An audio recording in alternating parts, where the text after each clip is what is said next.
ബോഡോ മിശ്രിതം, അതിനെക്കുറിച്ച് സംസാരിക്കാൻ പോകുന്നു. ബോഡോ മിശ്രിതം സംസാരിക്കാൻ കാരണം, പല ഫാമുകളിലും പോകുമ്പോൾ ബോഡോ മിശ്രിതത്തിൻ്റെ ആവശ്യകത, അല്ലെങ്കിൽ ബോഡോ മിശ്രിതം തെളിക്കുന്നതായിട്ടോ സ്പ്രേ ചെയ്യുന്നതായിട്ടോ പല പല ഫാമുകളിലൂടെ പോകുന്ന സമയത്ത് മറ്റു പല ഫാമുകളിലും ഇതൊക്കെ ഉപയോഗിക്കുന്നതായിട്ട് കാണുന്നുണ്ട്. അപ്പോൾ അവരോടൊക്കെ ചോദിക്കാറുണ്ട്, ഏത് റേഷ്യോയിലാണ് ഇത് മിക്സ് ചെയ്യുന്നത്. അപ്പോൾ ആർക്കും അങ്ങനെ അറിയില്ല, പലർക്കും അറിയുന്നില്ല.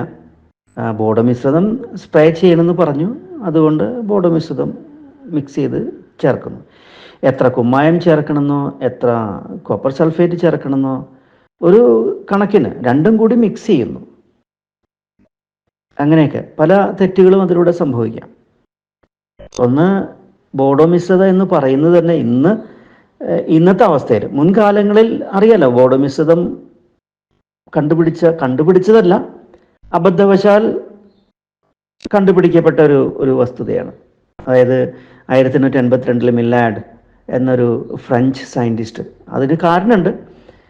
അമേരിക്കയിൽ നിന്ന് വന്ന പുതിയ ഇനം മുന്തിരിവള്ളികൾ അത് ഫ്രാൻസിൽ നട്ടു തുടങ്ങിയപ്പോൾ വലിയൊരു സംഭവം ഉണ്ടായി. അതായത് മറ്റു പലതരത്തിലുള്ള ഫംഗൽ രോഗങ്ങൾ അവിടെ വ്യാപിക്കാൻ കാരണമായി. നിശേഷം ഫ്രഞ്ച് മുന്തിരി തോട്ടങ്ങളെ നിശേഷം തകർത്ത് കളഞ്ഞു തന്നെ പറയാം. എന്താ ചെയ്യേണ്ടത്, എന്ത് ചെയ്യണമെന്ന്, എങ്ങനെ പരിഹരിക്കണമെന്നറിയാതെ എല്ലാവരും നടക്കുമായിരുന്നു. അങ്ങനെയാണ്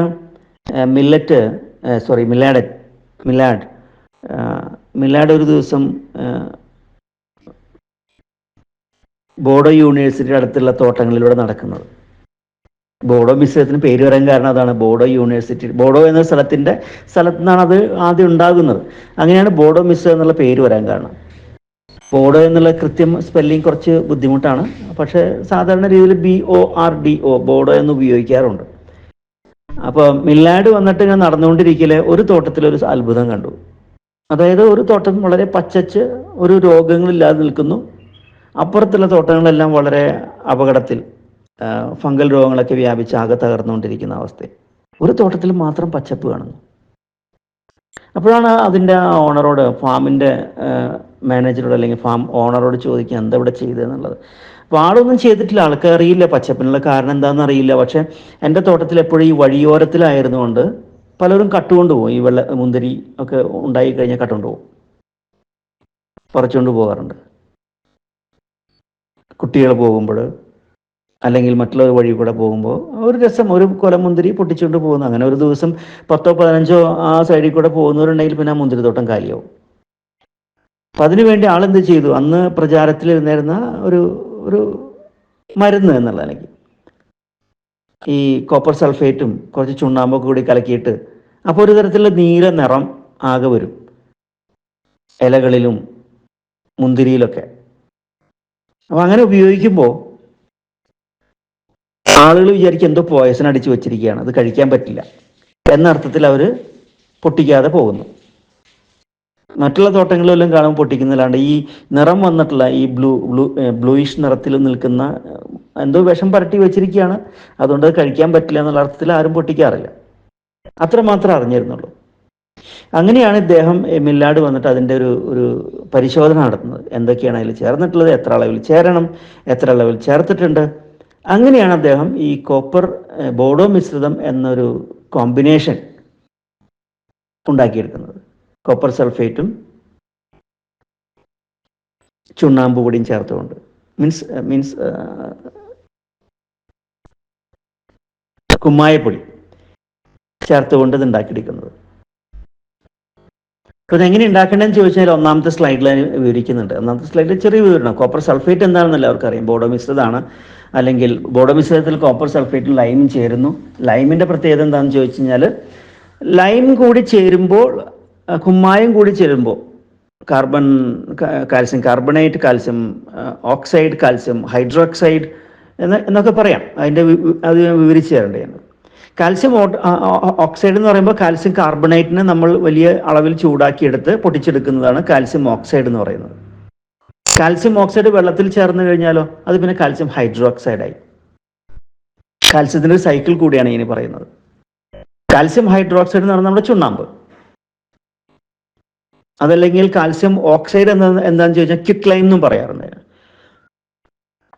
അതാണ് പിന്നെ വെള്ളത്തിൽ ചേർക്കുമ്പോൾ വെള്ളവുമായിട്ടുള്ള ബന്ധത്തിലൂടെ, ഹൈഡ്രജനുമായിട്ടുള്ള ബന്ധത്തിലൂടെ കാൽസ്യം ഹൈഡ്രോക്സൈഡ് ആയിട്ട് മാറുന്നു.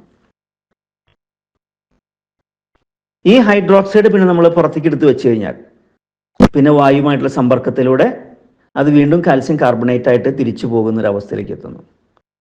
അതാണ് സൈക്കിൾ, കാൽസ്യത്തിൻ്റെ സൈക്കിൾ.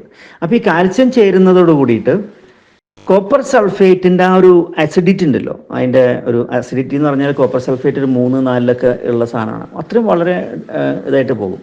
അങ്ങനെയുള്ളൊരു സാധനം ഇലകളിലേക്ക് തെളിച്ച് കഴിഞ്ഞാൽ ഇലകളുടെ സ്വഭാവം മാറും അല്ലേ, ചെടിയുടെ സ്വഭാവം മാറും. കാരണം വളരെ സിവിയർ ആയിട്ടുള്ള ഒരു അസിഡിറ്റിക് ഫോമിലേക്ക് പോകുന്ന ചെടിയൊക്കെ നശിക്കാൻ കാരണമാവും. അത് പൂക്കളെയും കായകളെയും ചെടിയെ തന്നെയും വേരുകളെയും ആ പരിസരത്തുള്ള ഫംഗികളെ എല്ലാത്തിനെയും കൊന്നുകളയും. അതുകൊണ്ട് തന്നെ ഓർഗാനിക് കൃഷിയിൽ വലുതായിട്ട് എൻ്റർടൈൻ ചെയ്യാറില്ല. പ്രത്യേകിച്ച് സോയിൽ ബിൽഡ് ചെയ്യുന്ന കൃഷിഭൂമികളിൽ കോപ്പർ സൾഫേറ്റ് അധികം എൻ്റർടൈൻ ചെയ്യാറില്ല. Means copper sulphate and these things. Copper സൾഫേറ്റിനെ ചെയ്യാറുണ്ട്, പല രൂപത്തിലും മാറ്റിയെടുത്ത് തന്നെ തീവ്രത കുറച്ചിട്ട് ചെറിയ അളവിൽ ആ ഒരു കോപ്പറിൻ്റെ ലഭ്യത നേടാൻ വേണ്ടിയിട്ടുള്ള അളവിൽ മാത്രം കൊടുക്കുക എന്നുള്ളത് അല്ലേ. നമ്മൾ അത് ബോഡോമിസ് ഉണ്ടാക്കുന്ന രീതിയിലൊന്നും മണ്ണിൽ തെളിക്കാറില്ല. ബോഡോമിസ് എപ്പോൾ തെളിക്കുന്നു അപ്പോഴൊക്കെ ചെടികൾക്ക് ഒരു ബലഹീനത ഉണ്ടാവാറുണ്ട്. ഫൈറ്റോടോക്സിൻ എന്ന് പറയും. ഇലകളിൽ ഉണ്ടാകുന്ന അല്ലെങ്കിൽ ചെടികൾക്ക് ഉണ്ടാകുന്ന ഒരു ഒരു അവശമായിട്ടുള്ള ഒരു നില. പിന്നെ ആ ചെടിക്ക് രണ്ടാമതും സജീവമായിട്ട് പ്രവർത്തിക്കണമെന്ന് ഒരു 3, 4, 5, 6, 7 ദിവസം പിടിക്കും. ആ മണ്ണിൻ്റെയും ചെടിയുടെയും ആരോഗ്യം അനുസരിച്ചിരിക്കും, അല്ലെങ്കിൽ അവിടുത്തെ വളപ്രയോഗത്തിൻ്റെയൊക്കെ ഇതനുസരിച്ചിരിക്കും. എന്തായാലും ഒരാഴ്ച പിടിക്കും അത് അതിൻ്റെ ക്ഷീണം മാറിക്കിട്ടാനായിട്ട്. അത്രമാത്രം സിവിയർ ആയിട്ടുള്ള എഫക്റ്റ് ചെടികൾക്ക് ഉണ്ടാവുന്നത്. അതിനാണ് ഫൈറ്റോടോക്സിൻ എന്ന് പറയുന്നത്. പ്ലാന്റുകൾക്ക് ഉണ്ടാവുന്ന ഒരു വിഷം അല്ലെ, നമ്മൾക്കായാലും അങ്ങനെ ഉണ്ടാവില്ലേ, വയറ്റിളക്കം പിടിക്കുക, ചില ടോക്സിൻ നമ്മുടെ ശരീരത്തിൽ ചെന്ന് കഴിഞ്ഞാൽ നമുക്കുണ്ടായിരിക്കും അസ്വസ്ഥതകൾ ഒരു 3, 4, 5 ദിവസത്തേക്ക്. പിന്നെ രണ്ടാമതും അതിൽ നിന്ന് സർവൈവ് ചെയ്ത് വരണമെങ്കിൽ അടുത്ത ഒരു 3, 4, 5 ദിവസം പിടിക്കാം, ചിലപ്പോൾ ഒരാഴ്ച പിടിക്കാം, ഓരോ ശരീരം അനുസരിച്ചിരിക്കും. അപ്പോൾ അതൊരു 10-15 ദിവസത്തെ ചെടിയുടെ സസ്യങ്ങളുടെ പ്രവർത്തനത്തെ മന്ദീഭവിപ്പിക്കും. അതിൻ്റെ സൊമാറ്റാസ് കടഞ്ഞു പോകാൻ സാധ്യത, ഇലകളൊക്കെ ഡ്രൂപ്പി ആയിട്ടുള്ളൊരു ഒരു ഒരു നിസ്സഹായ അവസ്ഥ. അതേസമയം സോയിൽ ബിൽഡ് ചെയ്യുന്ന മണ്ണിൽ ഇതിൻ്റെ ആവശ്യം വരുന്നില്ല. സോയിൽ ബിൽഡ് ചെയ്യാത്ത മണ്ണിൽ, അതായത് എല്ലാം നമ്മൾ മരുന്നുകളെ ആശ്രയിച്ച് നിൽക്കുന്നു എന്ന അവസ്ഥ വരുമ്പോൾ ബോഡോമിസം ചേർക്കേണ്ടതായിട്ട് വരും. കാരണം വേറെ വഴിയില്ല. ആ സമയത്ത് രോഗങ്ങളൊക്കെ വ്യാപിച്ചു കഴിഞ്ഞാൽ ഫംഗലുകളെ, പല ബാക്ടീരിയകളൊക്കെ ഒതുക്കാനായിട്ട് ഇതിന് സാധിക്കും. ഒരു പരിധി വരെ റെഗുലേറ്റ് ചെയ്യാൻ സാധിക്കും. അതോടുകൂടി നമ്മൾക്ക് ഉപകാരികളായിട്ടുള്ള ഫംഗികൾ മുഴുവൻ അവിടെ നിന്ന് ഇല്ലാതാവുകയാണ് ചെയ്യുന്നത്. നോൺ ടാർഗറ്റഡ് ആയിട്ടുള്ള ഫംഗികളെ മുഴുവൻ ഇല്ലാതാക്കുന്നു, ഉപകാരികളായിട്ടുള്ളവരെ ഇല്ലാതാക്കുന്നു. ഉപദ്രവകാരികൾ പോവും, അതോടൊപ്പം ഉപകാരികളും പോവും. പിന്നെ നമ്മൾ വീണ്ടും അതിനൊക്കെ ഡെവലപ്പ് ചെയ്ത് കൊണ്ടുവരേണ്ടി വരും.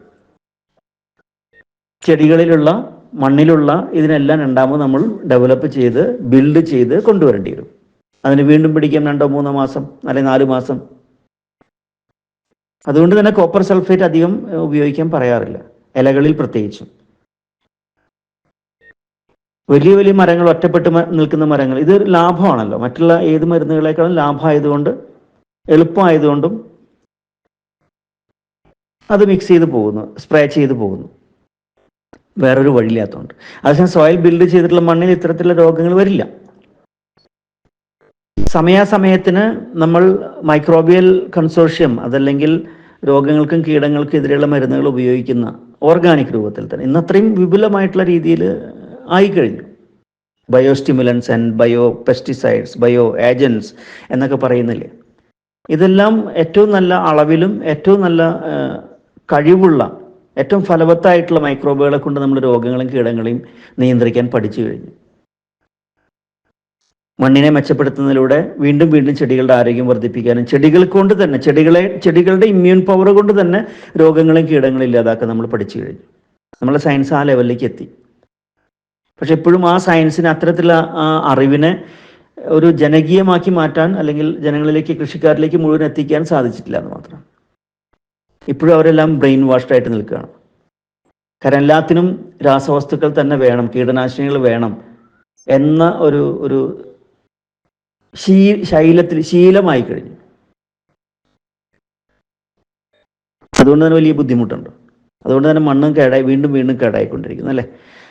അപ്പോൾ എമർജൻസി സമയത്ത് ഇപ്പോൾ ഈ മണ്ണ് ബിൽഡ് ചെയ്യാത്ത സാധാരണക്കാരിലായിട്ട് ചില കൃഷിക്കാരൊക്കെ ഉണ്ടായിരിക്കും. അവരുടെ ആ സീസണിലെ കൃഷി രക്ഷിക്കണ്ടേ. അങ്ങനെ വരുമ്പോൾ ഞാൻ പറയാറുണ്ട്, ശരി, അവസാനം ഇതെന്നുള്ള നിലയ്ക്ക് നിങ്ങളുടെ അടുത്ത് മറ്റൊന്നില്ലെങ്കിൽ ബോഡോമിസം തെളിക്കും. നിങ്ങളുടെ പല രീതികളിലും പാളിച്ചകൾ വന്നിട്ടുണ്ട്. അതിൻ്റെ കാരണമാണത്. ആ പാളിച്ചകൾ വന്നില്ലായിരുന്നെങ്കിൽ പല രോഗങ്ങളും ഒഴിവാക്കാമായിരുന്നു. ചെടിയൊക്കെ നല്ല ആരോഗ്യത്തിൽ കൊണ്ടുവരാമായിരുന്നു. അതല്ലാതെ അതൊന്നും ചെയ്യാതെ പിന്നെ രോഗം വ്യാപിച്ചു തുടങ്ങിക്കഴിഞ്ഞാൽ പിന്നെ ഇത് തന്നെ രക്ഷയുള്ളൂ, പെട്ടെന്ന്, അന്നേക്കന്ന്. പക്ഷെ അതിൻ്റെ ഭവിഷ്യത്ത് ഒരു 2 ആഴ്ചയോളം നീണ്ടു നിൽക്കുന്നു. പിന്നെ നമ്മൾ അതുവരെ എന്തെങ്കിലും തരത്തിലൊരു സോയിൽ ഡെവലപ്മെൻറ്റ് അവിടെ നടത്തിയിട്ടുണ്ടെങ്കിൽ അതുപോലെ ഇല്ലാതാവുന്നു. Soil development means soil microbial development. അപ്പോൾ ഈ ബോഡോമിസം മിക്സ് ചെയ്യുമ്പോൾ തന്നെ പലരും പല രൂപത്തിലാണ് ചെയ്യുന്നത്. കോപ്പർ സൾഫേറ്റ് ഒരു നീല കളറിലുള്ള രത്നക്കല്ലുകൾ പോലെയാണുള്ളത് കാണാൻ. നല്ല രസമാണ് കാണാൻ. അത് മനുഷ്യർക്കും അപകടം ഉണ്ടാക്കും കേട്ടോ. നിരന്തരമായിട്ട് അതിൻ്റെ എഫക്റ്റ് നമ്മുടെ ശരീരത്തിൽ ചെന്ന് കഴിഞ്ഞാൽ നമ്മുടെ ശരീരത്തിലേക്കും വായുവിലൂടെയും മറ്റൊക്കെ അതിൻ്റെ കണികകൾ സ്പ്രേ ചെയ്യുന്ന ആൾക്ക്, നിരന്തരമായിട്ട് ചെയ്യുന്ന ആളാണെന്നുണ്ടെങ്കിൽ അവർക്ക് പലതരത്തിലുള്ള ശാരീരികമായിട്ടുള്ള ബലഹീനതകളും കുഴപ്പങ്ങളൊക്കെ ഉണ്ടാവാം. അതുകൊണ്ട് വളരെ ശ്രദ്ധിക്കേണ്ടതുണ്ട്. കയ്യുറകളും കാലുറകളും ഗോഗിൾസും ഇതെല്ലാം ചെയ്തിട്ട് വേണം, ആ PPE പ്രൈവറ്റ് പ്രൊട്ടക്റ്റ് എക്യുപ്മെൻറ്റ്സ് ഇതെല്ലാം ചെയ്തിട്ട് വേണം ഇതിൻ്റെയൊക്കെ ഒരു അപ്ലിക്കേഷന് വേണ്ടി പോകാനായിട്ട്. അപ്പോൾ അപ്ലിക്കേഷന് പോകുന്നതിന് മുമ്പ് ഇതെന്താണെന്ന് അറിയണ്ടേ, എങ്ങനെയാണ് മിക്സ് ചെയ്യേണ്ടതെന്ന് അറിയണ്ടേ. കോപ്പർ സൾഫേറ്റ് അത് വലിയ കഷ്ണങ്ങളായിട്ടാണ് വരിക. പൊടിച്ചതും വരുന്നുണ്ട്. കഷ്ണങ്ങളായിട്ട് വന്നു കഴിഞ്ഞാൽ അത് വെള്ളത്തിൽ ലയിക്കാൻ വളരെ താമസം പിടിക്കും. അതുകൊണ്ട് തന്നെ തലേ ദിവസം തന്നെ വെള്ളത്തിൽ കലക്കി വെക്കുകയാണ് ചെയ്യുക, മിക്സ് ചെയ്ത് വെക്കുകയാണ് ചെയ്യുക. അപ്പോൾ അടുത്ത ദിവസം ആകുമ്പോഴേക്കും അത് അലിഞ്ഞു ചേർന്നിട്ടുണ്ടായിരിക്കും. പൊടിച്ചതാണെന്നുണ്ടെങ്കിൽ ചിലപ്പോൾ ഒരു 1-2 മണിക്കൂർ കൊണ്ട് അലിഞ്ഞ് കിട്ടും. അപ്പോൾ എപ്പോഴും കോപ്പർ സൾഫേറ്റ് എടുത്ത് ഞാൻ പൊടിക്കാൻ നോക്കുക. പൊടിക്കാൻ സാധിക്കുന്നില്ലെങ്കിൽ വെള്ളത്തിൽ കുറച്ച് നേരം വെക്കുക. എന്നിട്ട് നന്നായിട്ട് അലിയിച്ചെടുക്കുക. ചെറിയ ബക്കറ്റിൽ അലിയിച്ചെടുക്കുക ആദ്യം. എന്നിട്ട് അതേപോലെ തന്നെ കുമ്മായം, ഏറ്റവും നല്ല ഗ്രേഡുള്ള കുമ്മായം മേടിക്കണം. കട്ടക്കല്ലുകളും അങ്ങനെയുള്ളതൊന്നല്ല, അല്ലാതുള്ള കുമ്മായം കിട്ടും, നല്ല ഫൈൻ പൗഡറായിട്ടുള്ളത്. അത് കിട്ടിയാൽ നല്ലത്. ഇത് രണ്ടും മിക്സ് ചെയ്യുമ്പോൾ, രണ്ടും സെപ്പറേറ്റ് മിക്സ് ചെയ്യുന്നു. അത് അരിച്ചെടുക്കുന്നു, വേറൊരു ബക്കറ്റിലേക്ക് അരിച്ചെടുക്കുന്നു. അതിൽ കല്ലും തരികളൊന്നും ഇല്ലാതെ. കാരണം നമ്മൾ സ്പ്രേ ചെയ്യുന്ന നോസിൽസ് കടഞ്ഞു പോകാൻ സാധ്യതയുണ്ട്. അതുകൊണ്ട് തന്നെ രണ്ടും സെപ്പറേറ്റ് ആയിട്ട് അരിച്ചെടുക്കാൻ വേണം അല്ലേ. അപ്പോൾ കോപ്പർ സൾഫേറ്റ് മിക്സ് ചെയ്ത് കലക്കി വെക്കുന്നു, കുമ്മായം കലക്കി വെക്കുന്നു. അത് രണ്ടും കൂടി സെപ്പറേറ്റ് ആയിട്ട് കലക്കി വെക്കുന്നു. എന്നിട്ട് കോപ്പർ സൾഫേറ്റ് ലായനി കുമ്മായത്തിന്റെ വെള്ളത്തിലേക്ക് ഒഴിക്കുക എന്നുള്ളതാണ്, നേരെ തിരിച്ചല്ല. കുമ്മായത്തിന്റെ വെള്ളം, കുമ്മായം കലർത്തി വെച്ചിട്ടുള്ള ബക്കറ്റിലേക്ക് ഒഴിക്കുന്നു. ആ ഒഴിക്കുന്നതോടൊപ്പം തന്നെ മിക്സ് ചെയ്തുകൊണ്ടേയിരിക്കും വേണം. അപ്പൊ ഈ കുമ്മായത്തിന്റെ പ്രത്യേകത വെച്ചാൽ കോപ്പർ സൾഫേറ്റിലുള്ള ആ അസിഡിറ്റി വളരെ കുറച്ചെടുക്കുമ്പോൾ ചെടികൾക്ക് ഉണ്ടാകാവുന്ന അപകടങ്ങൾ ഒഴിവായി കിട്ടുന്നു. ഏകദേശം വളരെ അസിഡിക് ആയിട്ടുള്ള കോപ്പർ സൾഫേറ്റ് ലായനീനെ കുറച്ചും കൂടി ഉയർന്ന ഒരു 7 ന്യൂട്രൽ pH കൊണ്ടുവരാൻ സാധ്യതയുണ്ട് അല്ലേ. സാധ്യത എന്ന് പറയാൻ കാരണം വെച്ചാൽ ഓരോ കുമ്മായത്തിൻ്റെയും പ്രത്യേകത അനുസരിച്ച് ഏറ്റക്കുറച്ചിൽ വരാറുണ്ട്. അതെങ്ങനെയാണ് മനസ്സിലാക്കുക? അപ്പോൾ നമ്മൾ മിക്സ് ചെയ്യുന്നു, കോപ്പർ സൾഫേറ്റിൻ്റെ ലായനി കുമ്മായത്തിലേക്ക് ഒഴിക്കുന്നു. കുമ്മായത്തിലേക്ക് ഒഴിച്ചതിന് ശേഷം വീണ്ടും മിക്സ് ചെയ്യുന്നു, ഒഴിക്കുന്തോറും മിക്സ് ചെയ്യുന്നു. എന്നിട്ട് അത് മുഴുവൻ എടുത്തിട്ട് മിക്സ് ചെയ്തതിന് ശേഷം വീണ്ടും അടുത്ത ബക്കറ്റിലേക്ക്, അടുത്ത ഡ്രമ്മിലേക്ക് വീണ്ടും ഒഴിച്ച് മിക്സ് ചെയ്യുന്നു. അപ്പോൾ നന്നായിട്ട് മിക്സ് ചെയ്ത് കിട്ടും. അതല്ലെങ്കിൽ ഒരു അജിറ്റേറ്റർ, എന്തെങ്കിലും മിക്സിങ് ചെയ്യാൻ പറ്റുന്ന ഉപകരണം ഉണ്ടെങ്കിൽ അത് ഉപയോഗിച്ച് മിക്സ് ചെയ്യുകയും ചെയ്യാം. അതിനുശേഷം ഒരു കത്തി, സ്റ്റീലിൻ്റെ ഒരു കത്തി എടുക്കുക. കത്തി എടുത്തിട്ട്, കത്തിയോ ഇരുമ്പ് കമ്പിയോ എടുത്തിട്ട് ആ കോപ്പർ ഈ നമ്മുടെ ബോർഡ് മിശ്രിതം മിക്സായി ഇരുന്നിട്ടുള്ള ലായനിയിലേക്ക് മുക്കി വയ്ക്കുക. ഒരു 1-2 മിനിറ്റ് എടുത്ത് പൊക്കി നോക്കുക. പൊക്കി നോക്കുമ്പോൾ അതിൽ ബ്രൗൺ നിറത്തിൽ അല്ലെങ്കിൽ ചെമ്പ് നിറത്തിൽ ആ ഇരുമ്പ് കമ്പി അല്ലെങ്കിൽ കത്തിയോ ആയിട്ടുണ്ടെങ്കിൽ അതിനർത്ഥം കോപ്പറിൻ്റെ അളവ് കൂടുതലാണ്. അത് കൂടിക്കഴിഞ്ഞാൽ അസിഡിറ്റി വളരെ കുറയും അല്ലേ. അത് ചെടികൾക്ക് പ്രശ്നം ഉണ്ടാക്കാൻ സാധ്യതയുണ്ട്. അപ്പോൾ ഈ കുമ്മായി എന്തിനാ ചേർക്കണമെന്ന് ചോദിച്ചാൽ, കുമ്മായി ഇത് ഈ pH-ന്റെ ഇതിനെ ഒന്ന് ഉയർത്തി കിട്ടാനും, പ്ലസ് അത് ചെടികളിലെല്ലാം ഒരു പെയിന്റ് പോലെ പറ്റി പിടിച്ചിരിക്കുകയും ചെയ്യും, പെട്ടെന്ന് വീണ് പോകാതെ. കാരണം അതുകൊണ്ട് പിന്നെയും കുറേ ഉപയോഗമുണ്ട്. പേസ്റ്റ് ഉണ്ടാക്കുന്ന രീതി, ബ്രഷ് ചെയ്യുന്ന രീതി, മരങ്ങളിലേക്ക് അപ്ലൈ ചെയ്യുന്ന രീതി അല്ലേ. ഇതൊക്കെ എപ്പോഴാണ് ഉപയോഗിക്കുന്നതെന്ന് ചോദിച്ചാൽ മഴക്കാലത്താണ് ഉപയോഗിക്കുന്നത്. എങ്കിൽ പോലും നല്ല സൂര്യപ്രകാശമുള്ള സമയത്ത്, മഴക്കാലത്ത് പോലും ചിലപ്പോൾ 2-3 മണിക്കൂറൊക്കെ ഒരു ഗ്യാപ്പ് കിട്ടുന്ന സമയമുണ്ട്. ആ സമയത്ത് അപ്പോൾ ആ സമയത്ത് ഒരു ഒരു നെട്ടോട്ടം എന്ന പോലെ എല്ലാം ചെയ്തെടുക്കണം. അപ്പോൾ പോലും അതിൻ്റെ pH കറക്റ്റ് ചെയ്യണം. അപ്പോൾ ചെമ്പ് നിറം ആ കമ്പിയിൽ ഉണ്ടായിക്കഴിഞ്ഞാൽ എന്താ ചെയ്യേണ്ടത്? അടുത്തൊരു 100-200 ഗ്രാം കുമ്മായം കൂടി കലക്കിയിട്ട് അതിലേക്ക് ഒഴിക്കുക. എന്നിട്ട് വീണ്ടും കത്തി താഴ്ത്തി നോക്കുക 1 മിനിറ്റ്. അങ്ങനെ കത്തിയിലത്തെ കോപ്പർ നിറം മാറുന്നത് വരെ നമ്മൾ കുമ്മായം ഒഴിച്ചുകൊണ്ടിരിക്കേണ്ടി വരും. അപ്പോൾ ഓരോ കുമ്മായത്തിൻ്റെയും ക്വാളിറ്റി അനുസരിച്ചിരിക്കും അല്ലേ. അങ്ങനെ. അപ്പോൾ ഇത് ഇപ്പോൾ നമ്മളിപ്പോൾ ഒന്നാമത്തെ സ്ലൈഡ് നോക്കിക്കഴിഞ്ഞാൽ ആ ഒരു ചെറിയൊരു വിവരണം ഞാൻ നൽകിയിട്ടുണ്ട് ഒന്നാമത്തെ സ്ലൈഡിൽ. രണ്ടാമത്തെ സ്ലൈഡിൽ നമ്മുടെ മില്ലാഡിൻ്റെ ഫോട്ടോ കാണാം. അദ്ദേഹം ഏത് സമയത്താണ് എങ്ങനെയൊക്കെ ചെയ്തിരുന്നത്. അദ്ദേഹം പോലും ആ സമയത്ത് 8:8:100 എന്ന കോമ്പിനേഷനാണ് ചെയ്തത്. നമ്മൾക്ക് ഈ ബോഡോ മിശ്രിതം മിക്സ് ചെയ്യുമ്പോൾ എപ്പോഴും 1% ചേർക്കാനായിട്ട് 1 കിലോ കോപ്പർ സൾഫേറ്റ്, 1 കിലോ കുമ്മായം, ഞാൻ നേരത്തെ പറഞ്ഞ പോലെ എല്ലാം മിക്സ് ചെയ്ത്, അതെല്ലാം മിക്സ് ചെയ്യുന്നത് എന്നിട്ട് 50 ലിറ്റർ വെള്ളത്തിലേക്കാണ്. കോപ്പർ സൾഫേറ്റ് 50 ലിറ്ററിലേക്ക്, കുമ്മായം 50 ലിറ്റർ വെള്ളത്തിലേക്ക്. അപ്പോഴാണ് 100 ലിറ്റർ ആയിട്ട് മാറുന്നത്. ആ 100 ലിറ്ററിൽ നമ്മൾ ഓരോ കിലോ ചേർത്തത് കൊണ്ട് 1% എന്ന് പറയുന്നു. അപ്പോൾ 1/2% ഉണ്ടാക്കണമെങ്കിലോ വെള്ളവും ഒക്കെ അതേപോലെ തന്നെ, പക്ഷേ കുമ്മായം കോപ്പർ സൾഫേറ്റ് 1/2 കിലോ ചേർക്കുന്നു. അതാണ് ഈ 1/2%, 0.05% നിങ്ങൾ കേട്ടിട്ടുണ്ടായിരിക്കും. അതാണ് ഇലകളിലേക്ക് തെളിക്കുന്നത്, പച്ചക്കറികൾക്ക് ഇലകളിലേക്കൊക്കെ. 1% തെളിക്കുന്നത് മിക്കവാറും ഈ കുറച്ചും കൂടിയും തണ്ടും തടിയൊക്കെ ഉള്ള മരങ്ങൾക്ക്, ചെറിയ ബുഷി പ്ലാന്റ്സുകൾക്ക്, അതിനൊക്കെ തെളിക്കുക. പച്ചക്കറികൾക്ക് എപ്പോഴും 0.5%. കുറച്ചുകൂടി വലിയ മരങ്ങൾക്കും തണ്ടും തടിയൊക്കെ ഉള്ളവർക്ക് 1%. അപ്പോൾ 1 കിലോ കുമ്മായം copper sulphate plus 50 litre, 50 + 50 100 litre water. അപ്പോൾ 1% ആയി. അത് 2% ആക്കണമെന്നുണ്ടെങ്കിലോ അപ്പോഴും വെള്ളത്തിൻ്റെ അളവൊക്കെ അത് തന്നെ. 2 കിലോ കോപ്പർ സൾഫേറ്റ്, 2 കിലോ കുമ്മായം.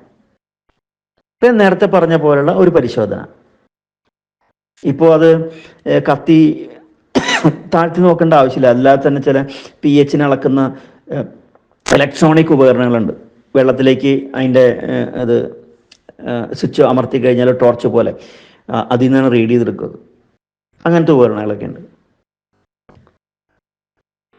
അപ്പോൾ മില്ലാഡ് വന്നിട്ട് 8:8:100 എന്നൊരു കോമ്പിനേഷനാണ്. കുറച്ച് ഹെവി ആയിട്ട് തന്നെ. അത് ആ ഒരു 100 ലിറ്റർ വെള്ളത്തിൽ ഉപയോഗിച്ചുകൊണ്ടാണ് അന്ന് ഈ അപകടത്തെ ഒഴിവാക്കിയത്. ഇങ്ങനെയൊക്കെ ഫംഗസിനെ മുഴുവൻ ഇല്ലാതാക്കുക എന്ന് പറഞ്ഞത്. അപ്പോൾ അങ്ങനെ ഉപയോഗിക്കുമ്പോൾ ഫംഗസിൻ്റെ മുഴുവൻ ഫംഗസുകളെയും ടാർഗറ്റ് ഇല്ലാതാക്കുകയാണ് ചെയ്തത്. ബാക്ടീരിയകൾ, ഉപകാരികളായിട്ടുള്ള. മാത്രമല്ല അത് ലീച്ച് ചെയ്ത് പോകാനും കാരണവും അത് പിന്നെ ആ പരിസരത്തുള്ള മത്സ്യസമ്പത്തിനെ ബാധിക്കുന്നു, കന്നുകാലികളെ ബാധിക്കുന്നു. ഭയങ്കര അപകടമാണത്. കോപ്പറിൻ്റെ അളവ് കുവിഞ്ഞു കൂടിക്കഴിഞ്ഞാൽ മനുഷ്യർക്കും വെള്ളത്തിൽ കോപ്പറിൻ്റെ അളവ് കൂടിക്കഴിഞ്ഞാൽ മനുഷ്യർക്കും ഇതേപോലെ തന്നെ കിഡ്നി, ലിവർ, ഇതിനൊക്കെയും പ്രശ്നം ഉണ്ടായിട്ട് മാറും. നിരന്തരമായിട്ട് അപ്ലൈ ചെയ്യുന്ന ഒരാൾക്കും അതേപോലെ സംഭവിക്കാം. ഇത് സംഭവിക്കുന്ന 1885-ലാണ്. അത് കഴിഞ്ഞിട്ട് 200 വർഷം കഴിഞ്ഞു അല്ലേ. ഏകദേശം 200 വർഷമായി. ഒരു 100 ചില്ലാനും വർഷമായി.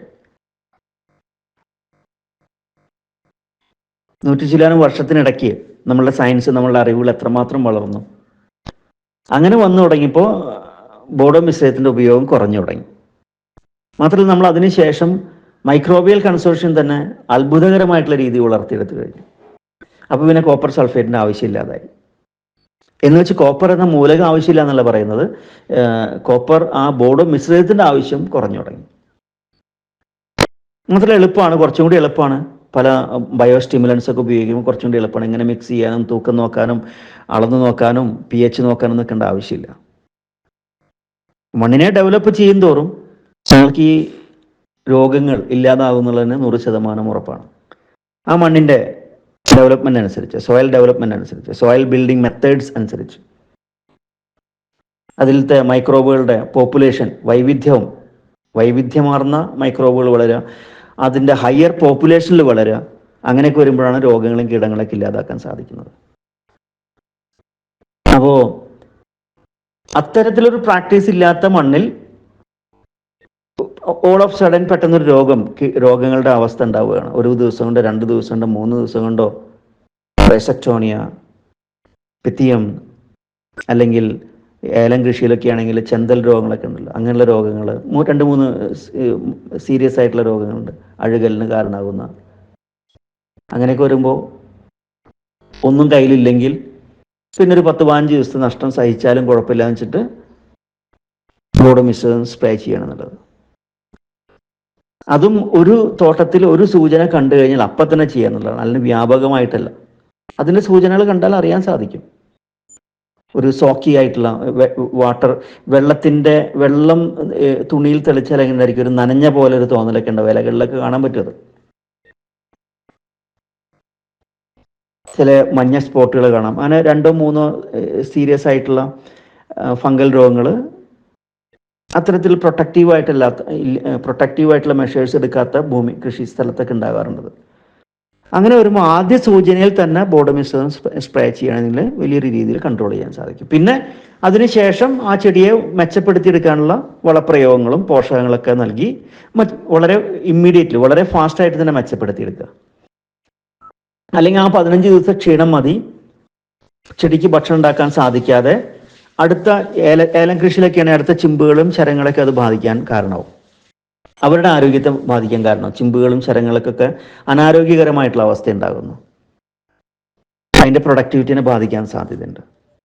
അങ്ങനെ അതും ഇല്ലാതാക്കണ്ടേ. അപ്പോൾ ആ ഒരു വിഷയം പറഞ്ഞെന്നുള്ളൂ ഞാൻ. അപ്പോൾ 0.5%, 1%, 2%, ഇതെല്ലാം തന്നെ ആ കോപ്പർ സൾഫേറ്റും കുമ്മായവും ആണ് നിയന്ത്രിക്കുന്നത്. 0.5% എന്ന് പറയുമ്പോൾ 0.5% എന്ന് പറയുമ്പോൾ 1/2 കിലോ രണ്ടും. അപ്പോഴും വെള്ളം 100 ലിറ്റർ തന്നെ. 1% എന്ന് പറയുമ്പോൾ 1 കിലോ കോപ്പർ സൾഫേറ്റ്, 1 കിലോ കുമ്മായം. ഏറ്റവും നല്ല ഗ്രേഡിൽ, നല്ല ക്വാളിറ്റിയുള്ള ഫ്രഷ് ആയിട്ടുള്ള കുമ്മായാണ് വളരെ നല്ലത്. അപ്പോഴും 100 ലിറ്റർ വെള്ളം തന്നെ, 50 ലിറ്റർ പ്ലസ് 50 ലിറ്റർ. 2% എന്ന് പറയുമ്പോൾ 2 കിലോ കോപ്പർ സൾഫേറ്റ്, 2 കിലോ കുമ്മായം. അങ്ങനെ മിക്സ് ചെയ്തിട്ട് രണ്ടും കൂടി ഒരുമിച്ച് ചേർത്ത് ഈ പരിശോധന നടത്തിയതിനു ശേഷം അപ്ലൈ ചെയ്യുക ചെടികളിലേക്ക്. അപ്പോൾ മഴക്കാലത്താണിത് കൂടുതൽ ചെയ്യുന്നത്. അപ്പോൾ എന്തും ഈ നേരത്തെ പറഞ്ഞല്ലോ ഫൈറ്റോടോക്സിസിറ്റി, അതായത് എൻ്റെ സ്ലൈഡിൽ 4ാമത്തെ സ്ലൈഡിൽ പറയുന്നുണ്ട് എന്തെല്ലാം പ്രശ്നം ഉണ്ടാകാം. അതായത് നമ്മൾ ടാർഗറ്റ് ചെയ്യാത്ത, നമ്മൾ ലക്ഷ്യം വെക്കാത്ത മൈക്രോബുകളെ മുഴുവൻ നശിപ്പിച്ചെടുക്കുന്നു. അതേപോലെ ഇത് ഉപയോഗിക്കുന്ന മഴക്കാലത്താണെങ്കിൽ കൂടി വളരെ ക്ലൗഡി ആയിട്ട് നിൽക്കുന്ന സമയത്താണ് ഉപയോഗിക്കാതിരിക്കുക. അപ്പോൾ വീണ്ടും ആ ഫൈറ്റോടോക്സിസിറ്റി കൂടാൻ സാധ്യതയുണ്ട്. അപ്പോൾ ഒരു എന്താ പറയുക, വെളിച്ചം നന്നായിട്ട് കിട്ടുന്ന സമയത്താണ് ബോഡോ മിശ്രിതം ഉപയോഗിക്കേണ്ടത്, അല്ലേ? സ്ലൈഡ് നമ്പർ 5 പോയി കഴിഞ്ഞാൽ നമ്മൾക്ക് മനുഷ്യന്മാർക്ക് എന്തെല്ലാം അപകടങ്ങൾ ഉണ്ടാവാം. ഒന്ന്, ഇത് ഉപയോഗിക്കുമ്പോൾ ഗ്ലാസ്, അതായത് ഗോഗിൾസ് എന്ന് പറയില്ലേ, ഹാർഡ്വെയർ ഷോപ്പിൽ ചോദിച്ചാൽ കിട്ടും, ചെറിയ വിലയുള്ളൂ പ്ലാസ്റ്റിക്കിൻ്റെ, അത് ഉപയോഗിക്കാം. അതല്ലെങ്കിൽ പ്രത്യേക തരത്തിലുള്ള ഒരു ഹെൽമെറ്റ് പോലുള്ള ഒരു ഗ്ലാസ് വരുന്നുണ്ട്, ഈ ദന്തിസ്റ്റുകളൊക്കെ ഉപയോഗിക്കുന്ന തരത്തിൽ, അതായാലും ഉപയോഗിക്കാം. മാസ്ക് ഉപയോഗിക്കണം എന്നുള്ള നിർബന്ധമാണ്. ഹാൻഡ് ഗ്ലൗസ് ഉപയോഗിക്കണം എന്നുള്ള നിർബന്ധമാണ്. അതല്ലെങ്കിൽ മനുഷ്യന്മാർക്ക് ഈ എന്താ പറയുക, ആസ്മയുള്ളവർക്ക് അല്ലെങ്കിൽ അത്തരത്തിൽ ചെറിയ അലർജിക് പ്രോബ്ലം ഉള്ളവർക്ക് ഇത് വലിയ വിഷമം ഉണ്ടാക്കാൻ സാധ്യതയുണ്ട്. നമ്മളുടെ ഡൈജസ്റ്റീവ് സിസ്റ്റത്തിനെയൊക്കെ തകരാറിലാക്കാൻ സാധ്യതയുണ്ട്. ക്യാൻസർ, അതായത് കണ്ടിന്യൂസ് ആയിട്ട് ഇത് അതിൻ്റെ ആ ഒരു എഫക്റ്റ് കൊള്ളുന്നവർക്ക് ക്യാൻസർ ഉണ്ടാവാനും ലിവർ കംപ്ലൈൻറ്റുകൾ ഉണ്ടാകാനൊക്കെ സാധ്യതയുണ്ട്, കിഡ്നി കംപ്ലൈൻറ്റ് ഉണ്ടാവാൻ സാധ്യതയുണ്ട് അല്ലേ, കണ്ണിനൊക്കെ പ്രശ്നം ഉണ്ടാവാൻ സാധ്യതയുണ്ട്. അതുകൊണ്ട് അതിൽ നിന്ന് അത്തരം പ്രിവെൻറ്റീവ് മെഷേഴ്സ് എടുത്തുകൊണ്ട് ഉപയോഗിക്കുന്നതാണ്. സ്ലൈഡ് നമ്പർ 6 അത് ഈ എത്ര അളവ് ഉപയോഗിക്കണം, എങ്ങനെയാണ് ഇത് ഉപയോഗിക്കേണ്ടത് എന്നുള്ളതിൻ്റെ ഒരു ചിത്രം കാണിക്കുന്നുണ്ട് ഞാൻ. എപ്പോഴും ഇത് ഒരിക്കലും മെറ്റൽ പാത്രങ്ങൾ ഉപയോഗിക്കാതിരിക്കുക, ലോഹ പാത്രങ്ങൾ ഉപയോഗിക്കാതിരിക്കുക. പ്ലാസ്റ്റിക് അല്ലെങ്കിൽ വുഡൻ അല്ലെങ്കിൽ നമ്മുടെ മൺകലം അതൊക്കെ ഉപയോഗിക്കാം. സിമെൻറ്റ് ഉപയോഗിക്കാതിരിക്കുക, സിമെൻറ്റ് ചട്ടികളും മറ്റുള്ളതൊക്കെ. അപ്പോൾ പ്ലാസ്റ്റിക്, മൺപാത്രങ്ങൾ, അതല്ലെങ്കിൽ വുഡൻ, പഴയ കാലത്തുണ്ടായിരിക്കുന്ന വുഡൻ ഇതൊക്കെ ഉണ്ടല്ലോ, അങ്ങനെയുള്ളതൊക്കെ ഉപയോഗിക്കാം. ഇളക്കാനും ഒരു മരത്തിൻ്റെ വടിയോ അല്ലെങ്കിൽ PVC പൈപ്പോ അതൊക്കെ ഉപയോഗിക്കണം എന്നുള്ളത്. എപ്പോഴും ഫിൽറ്റർ ചെയ്ത് ഉപയോഗിക്കുക, അല്ലെങ്കിൽ ക്ലോഗ് ചെയ്യാൻ സാധ്യതയുണ്ടല്ലോ അല്ലേ ഉണ്ടാക്കിയതിന് ശേഷം.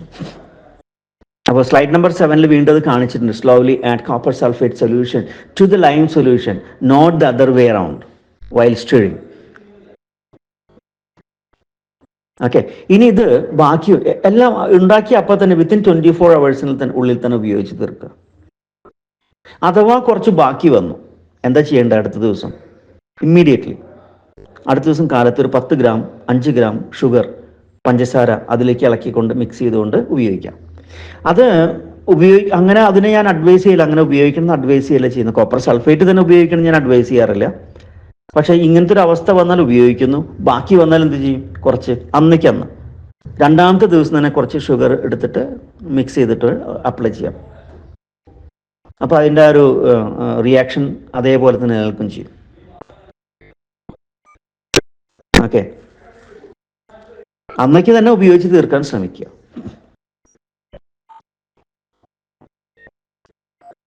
പിന്നെ നമ്പർ 8 കാണിക്കുന്നുണ്ട് ആ കോപ്പർ സൾഫേറ്റ് നമ്മളെ pH എങ്ങനെ കൺട്രോൾ ചെയ്യുക എന്നുള്ളത്. അതിലൊരു ചിത്രം കാണിക്കുന്നുണ്ട്. ഒരു ചെറിയൊരു കത്തിയെടുത്ത് മുക്കിക്കഴിഞ്ഞാൽ ഇതേപോലുള്ള ഒരു നിറം, ഒരു ബ്രൗണിഷ് കോപ്പറിഷ് നിറം വരാൻ സാധ്യതയുണ്ട്. അതില്ലാതാകുന്നത് വരെ, ഓരോ പ്രാവശ്യം മുക്കി നോക്കുമ്പോൾ അതില്ലാതാവുന്നവരെ.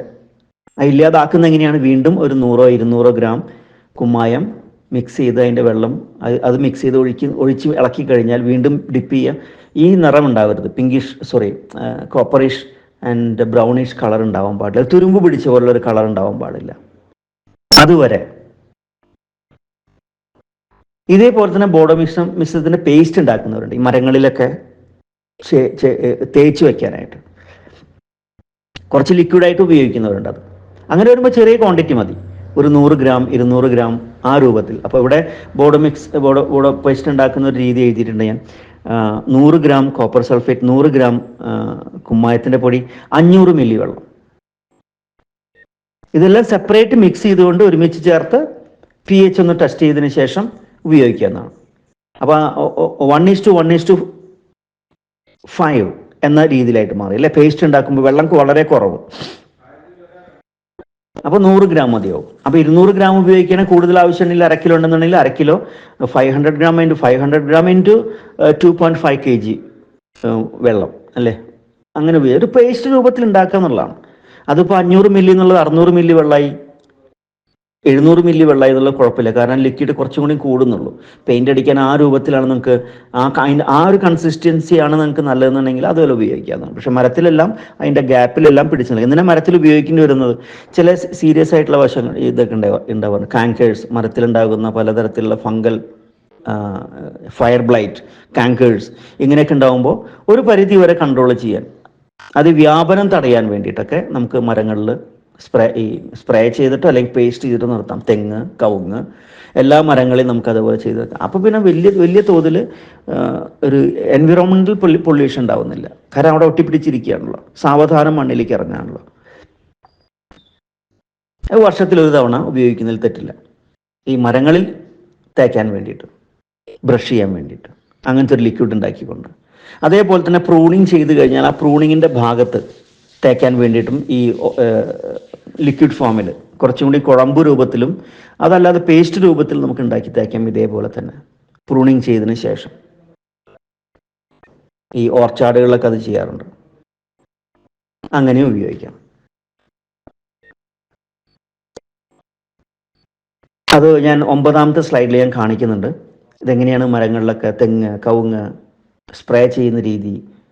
അപ്പോൾ സ്പ്രേ ചെയ്യുമ്പോൾ രണ്ടും കുമ്മായ ആയിക്കോട്ടെ, ഇതെല്ലാം അരിച്ചെടുക്കുക. അതല്ലെങ്കിൽ ആ നോസിൽസിലെല്ലാം ഒരു ക്ലോഗിങ് അടഞ്ഞു പോകാൻ സാധ്യതയുണ്ട് അല്ലേ? അങ്ങനെ. അപ്പോൾ ഇതൊക്കെ ഒന്ന് ശ്രദ്ധിച്ചുകൊണ്ട് ഈ വിഷയം മനസ്സിലാക്കിക്കൊണ്ട് കോപ്പർ സൾഫേറ്റ് മീൻസ് ബോഡോ മിശ്രിതത്തെ സമീപിക്കുക. ഈ വിഷയം ഇന്നതൊക്കെയാണ് ചെയ്തെടുക്കുന്നത്, ഇത്രയെല്ലാം കുഴപ്പങ്ങളുണ്ട്. അപ്പോൾ ഏത് സമയത്ത് എങ്ങനെ എന്നുള്ളത് ഞാൻ വിവരിച്ചു കഴിഞ്ഞു. ഒരു ഗതിയില്ല, വേറൊരു വഴിയില്ല എങ്കിൽ പിന്നെ ബോഡോ മിശ്രിതത്തിലേക്ക് പോകുക. അതല്ല സോയിൽ ബിൽഡേഴ്സ് ആണെന്നുണ്ടെങ്കിൽ, ആ രീതിയിൽ സോയിൽ ബയോളജി മെച്ചപ്പെടുത്താൻ ശ്രമിക്കുന്നവരാണെങ്കിൽ അത് ഉപയോഗിക്കുന്നത് ഇല്ലാതാക്കുക. അതല്ലെങ്കിൽ അവിടെയും ചില എമർജൻസി ഘട്ടങ്ങൾ വന്നാൽ 0.5% ബോഡോ മിശ്രിതത്തിലേക്ക് പോകാം. പക്ഷെ അതിനനുസരിച്ച് പിന്നെ അടുത്ത ദിവസങ്ങളിൽ സോയിൽ ബിൽഡിങ്ങിൻ്റെ ആ പ്രോസസ്സ് വീണ്ടും കുറച്ചും കൂടി തീവ്രമായിട്ട് ഏറ്റവും ഉയർന്ന അളവിൽ ഉണ്ടാക്കിയെടുക്കുക. സോയിൽ ബിൽഡിംഗ് പ്രോസസ്സുകൾ ഉണ്ടല്ലോ, അതൊന്നും കൂടി മെച്ചപ്പെടുത്തിക്കൊണ്ടിരിക്കുക. നമ്മൾ നഷ്ടപ്പെടുത്തിയ നമ്മളുടെ ഒരു കൈപ്പിഴവുകൾ കൊണ്ടോ അശ്രദ്ധ കൊണ്ടോ നഷ്ടം വന്ന കാര്യങ്ങൾ നമ്മൾ പരിഹരിച്ചെടുക്കുന്നു. മണ്ണിൽ നമ്മൾ കൊന്നൊടുക്കിയ മൈക്രോബുകളെ തിരിച്ച് അതിൻ്റെ പോപ്പുലേഷൻ വർദ്ധിപ്പിക്കാനുള്ള തീറ്റകളും അതിൻ്റെ അംഗസംഖ്യയൊക്കെ വർദ്ധിപ്പിക്കാനുള്ള, അല്ലെങ്കിൽ പുതിയ ആളുകളെ ഇൻട്രൊഡ്യൂസ് ചെയ്യാനുള്ള പ്രാക്ടീസുകൾ ആരംഭിക്കുന്നു. അങ്ങനെ ചെയ്തുകൊണ്ട് അതിനെ മുന്നോട്ട് കൊണ്ടുപോകുക. അപ്പോൾ സോയിൽ ബിൽഡിംഗ് നടക്കും തോറും നമുക്ക് ഈ ഫംഗൽ രോഗങ്ങളും വൈറൽ രോഗങ്ങളൊക്കെ ഒഴിവാക്കാൻ സാധിക്കും. ആ സോയിൽ ബിൽഡിംഗ് ആണ് വളരെ ശ്രദ്ധയോട് കൂടിയിട്ട് അല്ലെങ്കിൽ മനസ്സിലാക്കേണ്ടത്, അല്ലെങ്കിൽ പഠിക്കേണ്ടത്. അത്തരത്തിലുള്ള പ്രാക്ടീസുകളാണ് നമ്മൾ മണ്ണിലേക്ക് ഇറക്കി ചേർക്കേണ്ടത്, അല്ലെങ്കിൽ ചെയ്തെടുക്കേണ്ടത്. അത് ചെയ്തെടുക്കും തോറും ഓരോ മാസങ്ങൾ കഴിയും തോറും മണ്ണ് പൊന്നായി മാറും ചെയ്യും, വളരെ റിച്ചായിട്ട് മാറും ചെയ്യും. Okay, thank you very much.